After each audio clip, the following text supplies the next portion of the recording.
Hello students, कैसे हैं आप लोग। Welcome on my channel root creator. आज जो हमारा टॉपिक है वो है मैक्रो इकोनॉमिक्स का प्रोडक्शन पॉसिबिलिटी कर्व। ओके, तो आज हम प्रोडक्शन पॉसिबिलिटी कर्व के बारे में पढ़ते हैं। ओके, प्रोडक्शन पॉसिबिलिटी कर्व, इसका जो शॉर्ट नेम होता है मैं यहाँ लिख देता हूँ PPC, क्योंकि आगे मैं इसकी फुल फॉर्म यूज नहीं करूँगा, PPC ही बोलूँगा। ओके, इसके कुछ और नाम भी होते हैं जैसे transformation curve and production possibility frontier. इन दो नामों से भी इसको जाना जाता है। अब इसकी डेफिनेशन पे आते हैं। PPC is refer to graphical representation. Graphical representation means curve, तो सिंपल है कि ग्राफिकल रिप्रेजेंटेशन होगी। मैं इसको अंडरलाइन कर देता हूँ। Of possible combinations of two goods. किसी भी ग्राफ के अंदर दो एक्सेस होती है, एक एक्स एक्सेस होती है, एक वाई एक्सेस होती है। सिंपल है कि आप 2 ही गुड्स ले सकते हैं, 3 या 4 या ज़्यादा गुड्स यहाँ पर आप कॉम्बिनेशन नहीं ले सकते। कॉम्बिनेशंस ऑफ 2 गुड्स, मैं 2 गुड्स को अंडरलाइन कर देता हूँ। दैट कैन बी प्रोड्यूस, क्योंकि production produce, okay, with given resources and technology. ठीक है, देखिए तो इसका जो नाम है उसी में से डेफिनेशन निकल के आई है। Curve means graphical representation, okay. Possibility means possible combination of 2 goods, production that can be produce with given resources and technology. Okay, तो यहाँ पर हमने प्रोडक्शन पॉसिबिलिटी कर्व की डेफिनेशन को पढ़ा। बहुत इजी है, इसके नाम से ही जुड़ी हुई है, इसमें आपको कुछ ज़्यादा करने की ज़रूरत नहीं है। जो काफ़ी इम्पोर्टेंट है वो है assumptions of production possibility curve. अब हम पढ़ते हैं assumptions of PPC। First, amount of resources is fixed. जो भी रिसोर्सेज होगी वो फिक्स्ड होगी, गिवन होगी, जैसा कि आप डेफिनेशन में देख सकते हैं। अब जो भी यहाँ पर एजम्पशंस होगी उनको भी मैं आपको डेफिनेशन में बताता जाऊँगा। तो amount of given resources is fixed, given resources, fixed का मतलब given, okay. Only 2 goods can be produce, only 2 goods can be produce. तो 2 गुड्स ये हो गया आपका, यहाँ पे लिखा हुआ है ना। दैट कैन बी प्रोड्यूस आपका यहाँ लिखा हुआ है। तो सेकंड एजम्पशन आपकी ये हो जाती है। अब है third, the technology is constant. जो भी आप टेक्नोलॉजी यूज करोगे बोथ गुड्स के प्रोडक्शन के लिए, वो कैसे यूज करोगे, कांस्टेंट यूज करोगे। और ये आपको यहाँ पर दे रखा है टेक्नोलॉजी, और ये that's given. Resources can be efficiently and fully employed. जो भी आप रिसोर्सेज यूज करोगे उनका पूरा यूज करोगे, मतलब उनको फुल्ली एम्प्लॉयड रखोगे, उनको कहीं से भी वेस्टेज नहीं छोड़ोगे। जैसे मैंने लिखा हुआ है, no wastage of resources, okay. तो ये इसके 4 अजम्पशंस हो जाते हैं, ये इसकी डेफिनेशन हो जाती है। अगर हम इनको एक बार और रिवाइज करना चाहें अजम्पशंस के तौर पर, ओके, तो then amount of resources are given, only 2 goods can be produced, the technology is constant, okay, and resources are efficiently and fully employed। इसको डेफिनेशन में शो करने की ज़रूरत नहीं है, हमारी जो 4 assumptions है, लेकिन इसको assumptions में आप लिखोगे। तो अभी हमने पढ़ा प्रोडक्शन पॉसिबिलिटी की डेफिनेशन को हम कैसे इजी कर सकते हैं। प्रोडक्शन पॉसिबिलिटी का जो नाम है प्रोडक्शन पॉसिबिलिटी कर्व, उसी के अंदर इसकी डेफिनेशन है, डेफिनेशन के अंदर ही एजम्पशंस हैं। अब हम पढ़ते हैं production possibility schedule. Production possibility curve के लिए प्रोडक्शन पॉसिबिलिटी शेड्यूल का होना ज़रूरी है। बिकॉज ऑफ कोई भी कर्व जब आप बनाते हैं तो उससे पहले उसके लिए उसका शेड्यूल होना ज़रूरी है, जिसके थ्रू हम उसको प्लॉटिंग करते हैं और कर्व को ड्रॉ करते हैं, ओके। तो मैं यहाँ पर एक एग्जांपल लेता हूँ। रिसोर्सेज के तौर पे मैं यहाँ पर ले लेता हूँ, एक फार्म ले लेता हूँ किसी भी फार्मर का, ओके, और उसमें मैं 2 गुड्स लेता हूँ। Goods A and goods B, और उनकी वेरियस पॉसिबिलिटी होंगी A B C D and E, ये मैंने 5 पॉसिबिलिटी ली हैं, ठीक है ना। चलिए अब मान के चलिए कि ये हमारे पास एक फॉर्म है, ओके, जिसमें वेरियस पॉसिबिलिटी को हमने देना है, रिसोर्सेज आर फिक्स है, फॉर्म हमारे पास इतना ही होगा। दोनों गुड्स के प्रोडक्शन के लिए हम सेम टेक्नोलॉजी का यूज़ करेंगे, ये सारी अपने एजम्पशंस में पढ़ लिया है पीछे, वो हमने सारा यहाँ पे फॉलो करना है। फर्स्ट पॉसिबिलिटी में मैं पूरे रिसोर्सेज के अंदर गुड्स ए को प्रोड्यूस करता हूँ, तो गुड्स बी प्रोड्यूस होगा, गुड्स प्रोड्यूस नहीं होगा। तो मान के चलते हैं गुड्स ए का प्रोडक्शन होता है 100 यूनिट, मैं यहाँ यूनिट बोल रहा हूँ, आप टन बोल लीजिए, केजी बोल लीजिए, क्विंटल बोल लीजिए, कुछ भी बोल लीजिए, मैं यहाँ यूनिट का यूज़ कर रहा हूँ, ओके। तो गुड्स बी का प्रोडक्शन होगा 0। अब आते हैं बी पॉसिबिलिटी में, सेकंड में। इसी फॉर्म में से मैंने सेकंड पॉसिबिलिटी में थोड़ा सा पार्ट जो है वो दे दिया गुड्स बी के प्रोडक्शन के लिए। तो अब यहाँ पर गुड्स बी प्रोड्यूस हो रहा है और यहाँ पर गुड्स ए प्रोड्यूस हो रहा है, ओके। तो ठीक है, अब थोड़ा सा प्रोडक्शन जब ए का कम हो जाएगा, क्योंकि यहाँ पे हमने गिवन रिसोर्सेज के अंदर बी को भी प्रोड्यूस किया है। तो बी मान लीजिए 10 यूनिट प्रोड्यूस होता है, तो ये आपका हो जाता है 90, ठीक है ना। अब आते हैं थर्ड पॉसिबिलिटी की तरफ। पॉसिबिलिटी जो हमारी सी है, उसके अंदर मैं क्या करता हूँ कि अब मैं गुड्स बी को और ज़्यादा स्पेस देता हूँ प्रोडक्शन के लिए फॉर्म के अंदर। तो सिंपल सी बात है कि ए का प्रोडक्शन और कम होगा, तो इसका प्रोडक्शन हो जाता है 20, तो इसका प्रोडक्शन कम होगा, इसका हो जाएगा 70। उसके बाद जो डी कॉम्बिनेशन होगा उसके अंदर मैं बी को और ज़्यादा स्पेस दूंगा प्रोडक्शन करने के लिए। अब मैंने क्या किया कि ये पूरा बी को दे दिया, अब ए के पास रह गया इतना स्पेस। तो बी जो है वो प्रोड्यूस हो जाएगा 30 एंड ए प्रोड्यूस हो जाएगा 40, कम हो जाएगा प्रोडक्शन। एंड अब जो लास्ट कॉम्बिनेशन है उसके अंदर मैंने पूरे रिसोर्सेज के अंदर जो है वो किसको प्रोड्यूस किया है, ओनली बी को, ओनली बी प्रोड्यूस किया। तो सिंपल सी बात है, जैसे फर्स्ट कॉम्बिनेशन जो था उसमें मैंने ओनली ए को प्रोड्यूस किया था तो बी 0 हो गया था। जब यहाँ पर मैं बी को प्रोड्यूस करूँगा तो यहाँ पर ए 0 हो जाएगा, ओके। ये हो गया इसका schedule, production possibility schedule, okay. अब हम इससे देखते हैं कि प्रोडक्शन पॉसिबिलिटी कर्व को कैसे ड्रॉ किया जाता है।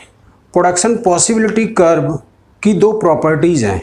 फर्स्ट है production possibility curve have concave shape toward the origin, and second है production possibility curve downward sloping, okay.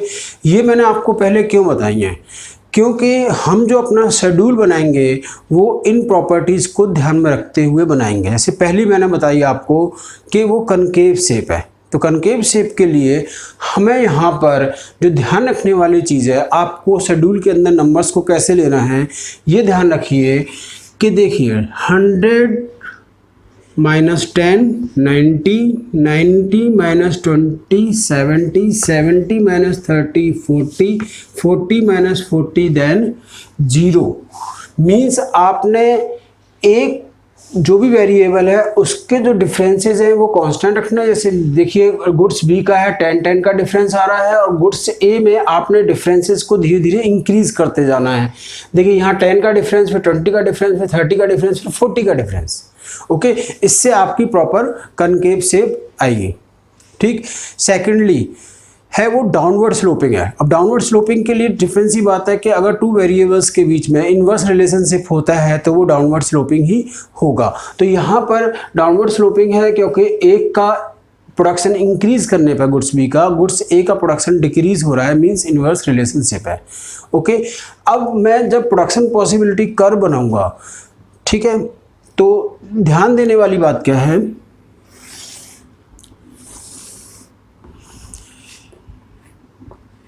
ये y axis then x axis origin, मैंने यहाँ पे लिया गुड्स ए और यहाँ पे मैं ले रहा हूँ गुड्स बी। अब देखिए अगर मैं इन नंबर्स के थ्रू प्लॉटिंग करूँगा, ओके, स्केल्स ले करके, तो वीडियो काफ़ी लंबा हो जाएगा, ठीक है ना। आप 10-20 का स्केल ले लीजिए। उसके बाद अगर आप ड्रॉ करते हैं तो आप देखेंगे जो फर्स्ट है, क्योंकि फर्स्ट जो ए है उसके अंदर बी 0 है, गुड्स बी का प्रोडक्शन और गुड्स ए का प्रोडक्शन 100 है। तो सिंपल सी बात है, अगर मैं इसको लूँगा तो ये वाई एक्सिस पर आएगा, क्योंकि मैंने गुड्स एक्स को वाई एक्सिस पे लिया है। तो फर्स्ट पॉइंट आपका ए बनता है वाई एक्सिस पर, ओके। सेकेंड में जब मैं जाऊँगा तो ये आपका बी, ऐसे ही आपका सी, ऐसे ही ये आएगा आपका डी, और लास्ट जो है वो एक्सिस एक्स पर आएगा, बिकॉज ऑफ गुड्स ए का प्रोडक्शन वहाँ 0 हो गया है और बी यहाँ पर ये है। तो इसको मैं करता हूँ तो ये आता है आपका ई। अब मैं इन सबको अगर जॉइन करता हूँ तो ये मेरा बनता है production possibility curve, okay, and full efficiently use of resources. ये ध्यान रखने वाली बात है, ठीक है। तो आपको शेड्यूल समझ में आ गया। प्रोडक्शन पॉसिबिलिटी कर्व हमने कैसे ड्रॉ किया, इसकी proper concave shift toward the origin आई है, डाउनवर्ड स्लोपिंग है, इसमें कोई डाउट नहीं है। अब हम प्रोडक्शन पॉसिबिलिटी कर्व के बारे में थोड़ी सी यहाँ पर और डिस्कस कर लेते हैं। जैसे अगर मान के चलिए कि अगर कोई पॉइंट या आपका कर्व नीचे की तरफ आता है, ओके, नीचे की तरफ शिफ्ट होता है कोई पॉइंट, इसका मतलब आप उस कॉम्बिनेशन में या आप वहाँ पर फुल यूटिलाइजेशन ऑफ रिसोर्सेज नहीं कर रहे हैं, वहाँ पे अंडर यूटिलाइजेशन ऑफ रिसोर्सेज है दिस, ओके। एंड सेकंड में जब हम जाते हैं अपवर्ड जब शिफ्ट होता है, तो अपवर्ड शिफ्ट होने की देखिए कंडीशन क्या है। अपवर्ड शिफ्ट होने की दो ही कंडीशन है, या तो आप अपनी रिसोर्सेज को इंक्रीज़ करें, जैसे मान के चलिए मैंने फॉर्म लिया था इतना, अभी जब हमने लास्ट एग्जांपल में मैंने फॉर्म इतना लिया था, अब मैं उसको इंक्रीज़ कर देता हूँ, उसको बढ़ा देता हूँ इतना। तो या तो उस कंडीशन में ये अपवर्ड शिफ्ट होगा, या मैं दोनों ही गुड्स के प्रोडक्शन में जो टेक्नोलॉजी यूज़ कर रहा हूँ उसको अपग्रेड कर दूँ, दोनों में ही, तब उस कंडीशन में भी वो कैसा होगा, अपवर्ड शिफ्ट होगा। कहने का मतलब ये है कि अपवर्ड शिफ्टिंग का मतलब ये है कि जब वो अपवर्ड शिफ्ट होगा तो वो शिफ्ट होकर के यहाँ चला जाएगा। इसको बोलेंगे या तो ग्रोथ ऑफ रिसोर्सेज, या मैं दोनों गुड्स के अंदर टेक्नोलॉजी को अपग्रेड कर दूँ। यहाँ पे जब आप ग्रोथ ऑफ रिसोर्सेज करेंगे तो आपको टेक्नोलॉजी कांस्टेंट रखनी है, जब आप टेक्नोलॉजी अपग्रेड करेंगे तब आपको रिसोर्सेज कांस्टेंट रखनी है, ओके। एक बार में एक ही चेंजेस आप कर सकते हैं, तो उससे आपका ये अपवर्ड शिफ्ट हो जाएगा। डाउनवर्ड का बता ही चुका हूँ मैं, अंडर यूटिलाइजेशन ऑफ रिसोर्सेज। अब हम पढ़ते हैं opportunity cost, marginal opportunity cost. Opportunity cost को जब हम पढ़ते हैं तो अपॉर्चुनिटी कॉस्ट की सबसे पहले डेफिनेशन देखते हैं। Opportunity cost is the cost of having a little more of one goods term of the amount of the other goods that has to be forgone. इसका सिंपल सा मीनिंग है कि जब आप गिवन रिसोर्सेज के अंदर किन्हीं भी दो गुड्स का प्रोडक्शन करते हो, because of resources are fixed, तो क्या होगा, जब आप दूसरे गुड्स पर जाओगे तो आपको पहला गुड्स का प्रोडक्शन रोकना पड़ेगा या कम करना पड़ेगा या कम हो जाएगा, ओके। सारी ही कंडीशन में आप एक गुड्स को सेक्रीफाइस करते हो दूसरे गुड्स का प्रोडक्शन को गेन करने के लिए। जब भी आप एक गुड्स के प्रोडक्शन से दूसरे गुड्स के प्रोडक्शन पर जाते हो तो आप बेस्ट अपॉर्चुनिटी के लिए जाते हो, ओके। तो इसीलिए अपॉर्चुनिटी कॉस्ट वो कॉस्ट होती है जो आपने गुड्स को छोड़ा है एक दूसरे गुड्स के प्रोडक्शन के लिए, उसकी जो कॉस्ट होती है वो अपॉर्चुनिटी कॉस्ट बन जाती है, ठीक है ना। Because of resources are given fixed, मैं बार बार ये वर्ड यूज़ कर रहा हूँ क्योंकि अगर आपका रिसोर्सेज ज़्यादा होंगे, सिंपल सी बात है, आप दोनों का प्रोडक्शन इंक्रीज कर देंगे तो opportunity cost, marginal opportunity cost, PPC वगैरह कुछ नहीं होगा, ठीक है ना। तो इसमें जो टर्म्स एंड कंडीशन है वो है रिसोर्सेज आर फिक्स, जो शुरू से चली आ रही है और अभी तक वही है, उसके अकॉर्डिंग हम अपॉर्चुनिटी कॉस्ट को पढ़ते हैं। ठीक, सेकंड जो इसमें टॉपिक है वो है बहुत इंपॉर्टेंट है, मार्जिनल अपॉर्चुनिटी कॉस्ट, जिसको शॉर्ट में एमओसी बोल देते हैं, या आप इसको मार्जिनल रेट ऑफ ट्रांसफॉर्मेशन भी बोल सकते हैं। वो होती है आपकी एमआरटी। इसका एक फॉर्मूले के थ्रू समझते हैं हम इसको कि एमओसी या एमआरटी का जो फॉर्मूला होता है वो होता है units of goods A sacrifice extra units of goods B is produce कह सकते हैं, या आप इसको गेन भी कह सकते हैं। अभी हमने पीछे एग्जाम्पल में भी देखा था, हम गुड्स बी का प्रोडक्शन इंक्रीज कर रहे थे, ए का प्रोडक्शन क्या होता था, डिक्रीज हो रहा था। तो सिंपल सी बात है, ए सेक्रीफाइस कर रहा था और बी प्रोड्यूस कर रहा था, मीन्स बी गेन कर रहा था। सिंपल। तो सेक्रीफाइस अपॉन में गेन, इसको मैं और लिखता हूँ तो मैं ये लिख सकता हूँ M R T is equal to delta A upon में डेल्टा बी। आपको पता है डेल्टा का मीन्स होता है चेंज, तो जो भी बी में चेंज आएगा, बी को आप गेन करेंगे, उसके अकॉर्डिंग जो भी ए में चेंज आएगा उसका जो रेशो होगा वो हो जाएगा एमआरटी। तो सिंपल सी बात है कि अगर मैं इसकी डेफिनेशन बोलना चाहूँ तो इसके फॉर्मूले के थ्रू इसकी डेफिनेशन हम बोल सकते हैं कि marginal opportunity cost is refer two units of goods A sacrifice against the extra unit of goods B produce, या आप बोल सकते हैं कि the ratio of units of goods A sacrifice rather than extra units of goods B produce is called या marginal opportunity cost या MRT, आप इसको कुछ भी बोल सकते हैं। चलिए अब हम न्यूमेरिकल एग्जांपल लेते हैं एमओसी और एमआरटी के लिए। मैं शेड्यूल वही ले रहा हूँ जो मैंने पीपीसी का शेड्यूल लिया था, सेम एग्जाम्पल को मैं रिपीट कर रहा हूँ यहाँ पर। बस फ़र्क इतना है कि मैंने यहाँ पर ये हॉरिजेंटल टेबल में लिया था, यहाँ मैं इसको वर्टिकल टेबल में ले रहा हूँ। तो मैं करता हूँ 100, 0, 10, 20, 30 and 40। 100 minus 10, 90 minus 20, 70 minus 30, 40 minus 40, 0।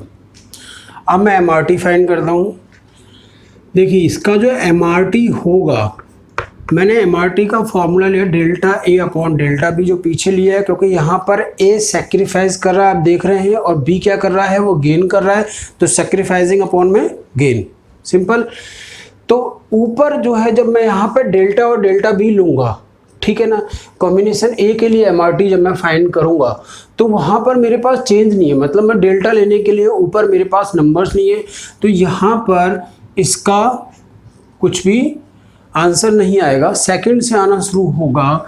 Then यहाँ पे मैं लेता हूँ एमआरटी, तो ए कितना सेक्रीफाइस कर रहा है, 10, बी कितना गेन कर रहा है, 10, डिवाइड करेंगे आ गया 1।